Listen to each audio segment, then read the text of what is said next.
Bonsoir les amis, ravi de vous retrouver. Ce soir nous accueillons Monsieur Georges Elfort. Bonsoir. Bonsoir. Vous êtes maire de Saint-Georges, président de la CCEG, la communauté de communes de l'Est guyanais, membre du PSG. On va balayer un peu le spectre de vos différentes responsabilités, mais avant tout, vous voulez pousser un coup de gueule. Eh bien oui, déjà bonsoir aux auditeurs. Il semble que j'ai un compte Facebook. Alors je dis à toute la population guyanaise et hors de Guyane que Georges Elfort n'a pas de compte Facebook. Parce qu'il y a quelqu'un qui a usurpé mon nom, ma photo et a constitué un compte Facebook pour soutirer de l'argent à la population ou à des gens. Donc je dis à toutes ces personnes qui sont amies sur ce compte Facebook de faire attention parce que je n'ai pas de compte Facebook personnel. Le message est passé et ATV vous soutient dans toutes vos démarches. Comment se porte votre commune, Saint-Georges? Écoutez, Saint-Georges se porte bien. Je dis bien parce que la municipalité que je dirige, nous essayons, avec les moyens dont on dispose, de faire en sorte d'améliorer les choses. Financièrement, nous avons beaucoup de difficultés. Nous sommes sous le coup de la Chambre régionale des comptes jusqu'à maintenant. Nous ne sommes pas sortis. Mais avec les moyens dont nous avons et puis la stratégie et les agents que nous avons, nous arrivons à monter des projets, monter des dossiers et faire avancer justement quelques dossiers, quelques projets. Nous sommes aujourd'hui dans un cadre d'améliorer ou surtout de faire en sorte que le visage de Saint-Georges s'améliore parce que si nous voulons accueillir des touristes, nous devons améliorer les conditions de vie des citoyens, mais nous devons aussi pouvoir présenter une commune propre, belle, qui puisse accueillir justement des populations qui viennent de l'extérieur. Puis vous avez aussi une carte maîtresse parce qu'à très court terme, 2019-2020, il y aura l'arrivée de l'usine de biomasse, donc vous serez 100% énergie renouvelable. Tout à fait, vous faites bien de le dire. Nous avons depuis 1997 une microcentrale hydroélectrique qui fonctionne sur Saint-Georges, où EDF va investir 7 millions d'euros cette année pour pouvoir réhabiliter donc, la microcentrale hydroélectrique. Et puis la centrale biomasse, puisque les investisseurs ont eu l'agrément il y a quelque temps. Et normalement, si tout se passe bien, comme vous l'avez dit, en 2019, nous aurons justement cette centrale biomasse qui va rentrer en fonction. Donc nous serons justement 100% énergie renouvelable. Alors, cela ne concerne pas uniquement Saint-Georges, malheureusement, mais il y a la problématique de l'emploi dans les communes, et on sait que les maires, quels qu'ils soient, sont sollicités par leurs administrés, et les maires n'ont plus la capacité non plus financière d'accueillir tout le monde. Comment vous gérez cette problématique dans votre commune? Alors c'est très difficile parce que j'ai beaucoup de jeunes qui reviennent, qui sortent du système scolaire, ou même d'autres qui sont là depuis très longtemps, qui sollicitent des emplois. Donc la scierie qui vient d'être montée avec la centrale biomasse a embauché une quarantaine de personnes, mais ce n'est pas suffisant. Donc il y a beaucoup qui viennent me demander, monsieur le maire, je veux travailler ou je veux travailler à la mairie. Mais la mairie ne peut pas embaucher tout le monde, et ça c'est compliqué. Donc c'est la raison pour laquelle on fait en sorte de pouvoir investir, ça veut dire faire en sorte que des investisseurs viennent s'installer à Saint-Georges, et c'est pour ça qu'on a... Je sais que vous êtes en relation avec des entreprises, tout etc.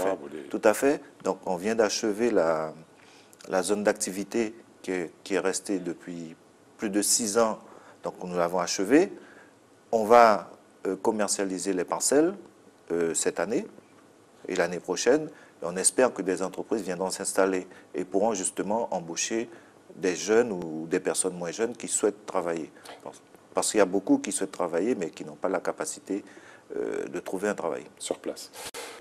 Le président de la CTG l'a annoncé, création d'une cité scolaire, c'était un de vos vœux aussi, d'avoir un lycée à Saint-Georges pour éviter justement ces déplacements très très longs des élèves, des enfants de Saint-Georges. Content? Heureux. Soulagé? Heureux. Mais enfin, bon, j'attends quand même. Bon, je sais que le travail administratif avance, puisque je suis quand même tenu informé de l'avancement des travaux. Du reste, vendredi, je vais recevoir une délégation de la CTG qui viendra me présenter un petit peu les avancées des travaux. Mais toujours est-il, c'est une très bonne chose. C'est une très bonne chose pour Saint-Georges, pour l'Est guyanais, parce que tous nos jeunes à 14, 15 ans partent sur Cayenne. Et c'est un pan de la population qui n'est pas là et ces jeunes-là doivent créer du dynamisme dans la population. Et quand ils partent, beaucoup reviennent. Il y a ceux qui réussissent, heureusement, je suis très heureux. Mais ceux qui ne réussissent pas, ou ceux qui, au mois de décembre, ne se sont pas adaptés, ou bien des parents qui n'ont pas eu les moyens de payer un logement sur Cayenne, ramènent les enfants, eh bien, c'est des difficultés, c'est des problématiques que nous, les mairies, nous recevons et que des fois, nous ne pouvons pas solutionner. Alors, vous êtes une ville frontalière, hein, et on s'est rendu compte que des enfants vivaient au Brésil, mais profitaient des équipements publics de Saint-Georges. Ça, c'est de façon globale, mais en particulier au niveau des élèves. Il y a une surpopulation. Que faites-vous, monsieur le maire? Et c'est très compliqué. C'est compliqué parce que... On voit toutes ces pirogues passer tous les jours. Oui, pour être inscrit à l'école, il faut fournir une attestation de résidence. Et beaucoup de personnes vivant de l'autre côté trouvent justement des gens qui fournissent cette attestation.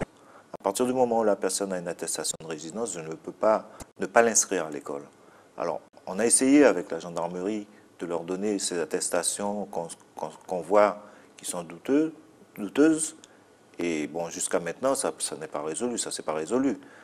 On n'a pas que ça, on a aussi la problématique du village qui s'est créé juste en face de Saint-Georges, qui a plus de 2000, entre 2000 et 3000 habitants.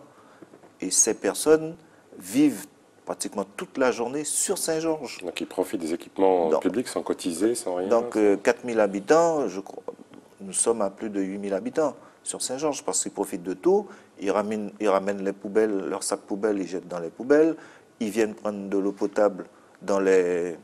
Comment on appelle ça là, les fontaines. Les fontaines, ils viennent prendre de l'eau potable. Donc ils utilisent, la poste est remplie des fois, pendant les périodes que vous connaissez, et ils utilisent tout ça.